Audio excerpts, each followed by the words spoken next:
fikirləşmisinizmi ki, məsələn, bir bank köçürməsinin tam ortasında elektrik kəsilsə, o pul havada yox olur, yoxsa necə? Bugün biz məhz bu sualın cavabını axtaracağıq. Gəlin, verilənlər bazasının içindəki o görünməz təhlükəsizlik torunu, yəni məlumatlarımızı qəzalardan və xaosdan qoruyan sistemi birlikdə araşdıraq. Gəlin konkret ssenarilərə baxaq. Təsəvvür edin, dostunuza pul köçürürsünüz, düyməni basan kimi evdə işıqlar sönür. Və ya daha pisi, 2 nəfər eyni anda bir konsertə son bileti almağa çalışır. Bu cür vəziyyətlər düzgün idarə olunmasa, tam bir fəlakətlə nəticələnə bilər. Baxaq görə etibarlı bir məlumat bazası bu cür problemləri necə həll edir? Əslində, bütün məsələ 2 əsas problemə gəlib çıxır. Birincisi, eyni anda sistemə daxil olan yüzlərlə, minlərlə istifadəçini idarə etmək. Buna eyni vaxtlılıq deyirik. İkincisi isə gözlənilməz qəzalardan, məsələn, serverin sönməsindən sonra belə məlumatları itirmədən ayaqda qalmaq. Məhz bu 2 bacarıq sadə bir faylı güvənə biləcəyimiz bir məlumat bazasından fərqləndirir. Yaxşı, bəs məlumat bazaları bu 2 böyük problemi eyni vaxtda necə həll edə bilir? Cavab: tranzaksiya adlanan olduqca güclü və zərif bir konsepsiyadadır. Gəlin bu sehrin nə olduğunu anlayaq. Baxın, tranzaksiya əslində bir ya hamısı ya da heç bir müqaviləsidir. Bank köçürməsi nümunəsinə qaydaq, bu əməliyyatın 2 hissəsi var. Pulun sizin hesabınızdan çıxması və qarşı tərəfin hesabına oturması. Tranzaksiya təmin edir ki, ya bu 2 addımın hər ikisi uğurla başa çatsın, ya da hər hansı bir problem yaranarsa, hər şey ləğv edilsin və pul sizin hesabınıza qayıtsın. Sanki heç bir əməliyyat baş verməyib. Yarımçıq işə yer yoxdur. Bu zəmanətlər birlikdə akronimi ilə tanınır və hər birinin öz super gücü var. A, yəni atomarlıq, elə indicə danışdığımız ya hamısı, ya da heç biri prinsipidir. C, konsistentlik, məlumatlarınızın həmişə məntiqli və düzgün vəziyyətdə qalmasını təmin edir. I, izolyasiya deməkdir ki, siz bilet alarkən başqa bir istifadəçinin əməliyyatı sizə mane ola bilməz. Və nəhayət D, davamlılıq. Bu isə o deməkdir ki, əgər sistem əməliyyat uğurlu oldu dedisə, vəssalam, o dəyişiklik daimidir və heç bir qəza onu geri qaytara bilməz. Yaxşı, tranzaksiyaların bu ACID-IC super güclərini anladıq. Super. İndi gəlin baxaq, məlumat bazası bu güclərdən istifadə edərək ilk problemimizi, yəni yüzlərlə insanın eyni anda sistemə daxil olmasından yaranan xaosu necə idarə edir? Buradakı əsas məqsəd ardıcıllıq və ya serializability adlanan bir vəziyyətə nail olmaqdır. Gəlin slayddakı diaqrama baxaq. Solda görürsünüz ki, bir neçə tranzaksiya eyni anda bir-birinə qarışmış şəkildə icra olunur. Bu real həyatda baş verən xaotik vəziyyətdir. Ancaq məlumat bazasının vəzifəsi odur ki, bu qarışıqlığa baxmayaraq yekun nəticə sağdakı kimi olsun. Yəni, sanki bütün əməliyyatlar səliqəli bir növbəyə düzülüb bir-birinin ardınca icra edilib. Bu əslində xaos içində nizam yaratmaq sənətidir. Bu nizamı yaratmaq üçün verilənlər bazaları 2 əsas strategiyadan istifadə edir. Birincisi, pessimistik yanaşmadır. Bu, tullanmazdan əvvəl bax prinsipi ilə işləyir. Yəni, hər hansı bir məlumata toxunmazdan əvvəl onu kilidləyir ki, başqası mane olmasın. İkinci yanaşma isə optimistikdir. Bu isə deyir ki, icazə istəməkdənsə bağışlanma diləmək daha asandır. Yəni, sən işini gör, axırda yoxla, əgər kimsə sənə mane olubsa, sadəcə əməliyyatı ləğv edib yenidən cəhd edərsən. Pessimistik yanaşmanın ən məşhur nümunələrindən biri oxucu yazıcı kilidləridir. Məntiq çox sadədir. Təsəvvür edin ki, bir neçə nəfər eyni sənədi oxuyur. Problem yoxdur, hamı eyni anda baxa bilər, bu paylaşılan kilid adlanır. Amma kimsə o sənədi redakt etmək, yəni yazmaq istəyəndə, o müstəsna bir kilid alır.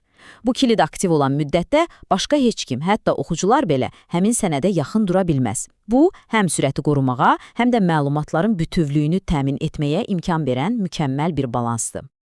Yaxşı, deməli kilidlər vasitəsilə eyni anda işləyən istifadəçiləri idarə etməyi öyrəndik. Bəs ən qorxulu ssenari necə olsun? Bütün sistem çökəndə, qəfil elektrik kəsintisi olanda məlumatlarımızı necə qoruyuruq?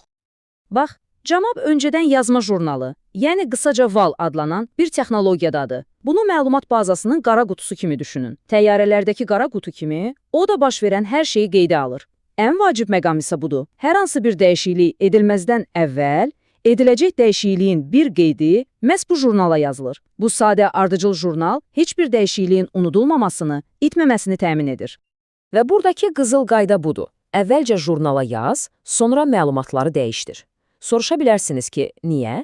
Çünki jurnala yazmaq çox sürətli və təhlükəsiz bir əməliyyatdır. Əsas məlumat fayllarını dəyişmək isə daha mürəkkəbdir. Beləliklə, sistem jurnala yazmaqla əslində özünü sığortalayır. Əsas məlumatları dəyişdirərkən qəza baş versə belə, nə etmək istədiyimizin bir sübutu həmişə o jurnalda qalır. Qəzadan sonra sistem yenidən işə düşəndə hər şeyi qaydasına salmaq üçün ARIS kimi sübut olunmuş bir protokoldan istifadə edir. Bu 3 addımdan ibarətdir. Birinci addım analizdir. Sistem jurnalı oxuyaraq qəza anında nələrin baş verdiyini öyrənir. İkinci addım yenidən etmə, yəni redo. Jurnalda qeyd olunan bütün dəyişiklikləri yenidən tətbiq edir, hətta yarımçıq qalmış əməliyyatları belə.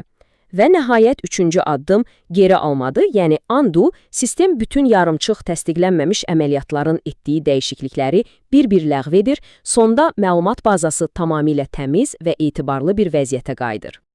Deməli, jurnalların məlumatlarını diskdə necə təhlükəsiz saxladığını gördük, amma bir problem var. Disk yavaşdır.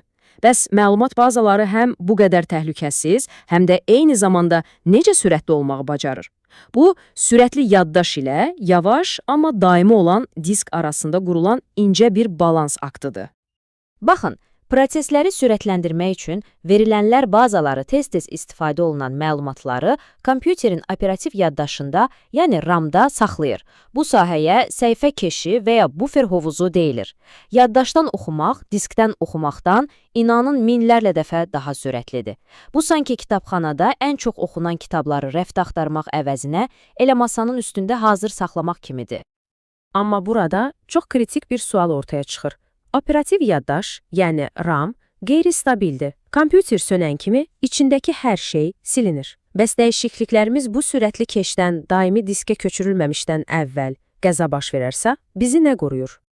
Və cavab, bəli, təxmin etdiyiniz kimi yenə də bizim qəhrəmanımız olan öncədən yazma jurnalındadır. Baxın, bu bulud bizim sürətli, amma dayanıqsız keş yaddaşımızı təmsil edir. Qəza baş verəndə o yox ola bilər. Amma qalxanla qorunan o jurnal, o kitab artıq diskə təhlükəsiz şəkildə yazılıb. Beləliklə, keş yaddaşı itsə belə, bərpa prosesi jurnala baxıb nəzərdə tutulan dəyişikliyi asanlıqla bərpa edə bilir. Jurnal bizim təhlükəsizlik kəmərimizdir. Beləliklə, biz tranzaksiyalardan, eyni vaxtlılığa nəzarətdən və bərpa jurnallarından danışdıq. Gəlin bir anlıq dayanıb bütün bunların bizim üçün nə anlama gəldiyini ümumiləşdirək. Bütün bu mürəkkəb pərdarxası sistemlər birlikdə sizin məlumatlarınız üçün möhkəm bir təhlükəsizlik toru yaradır. Tranzaksiyalar yarımçıq işlərin olmamasını təmin edir. Nəzarət mexanizmləri eyni anda yüzlərlə insanın yaratdığı xaosun qarşısını alır. Bərpa jurnalları isə ən pis qəzalardan sonra belə məlumatlarınızı geri qaytarır. Məhz bu sistemlər sayəsində biz hər gün istifadə etdiyimiz proqramlara tam arxayınlıqla güvənə bilirik. Əslində, bütün bu texnologiya bir vədə əsaslanır. Məlumat bazasının bizə, istifadəçilərə verdiyi bir vəd. Sizin təsdiqlədiyiniz, yaddaşa verdiyiniz məlumatlar heç vaxt itməyəcək. Nə olursa olsun. Bu görünməz arxitektura, rəqəmsal dünyanın adı çəkilməyən qəhrəmanıdır. İndiki bu təhlükəsizlik torunun necə işlədiyini bilirsiniz, bir anlıq düşünün. Texnologiyanın başqa hansı sahələrində bu prinsiplər, jurnallaşdırma, izolyasiya və bərpa bizim xəbərimiz olmadan səssizcə bizim üçün işləyir?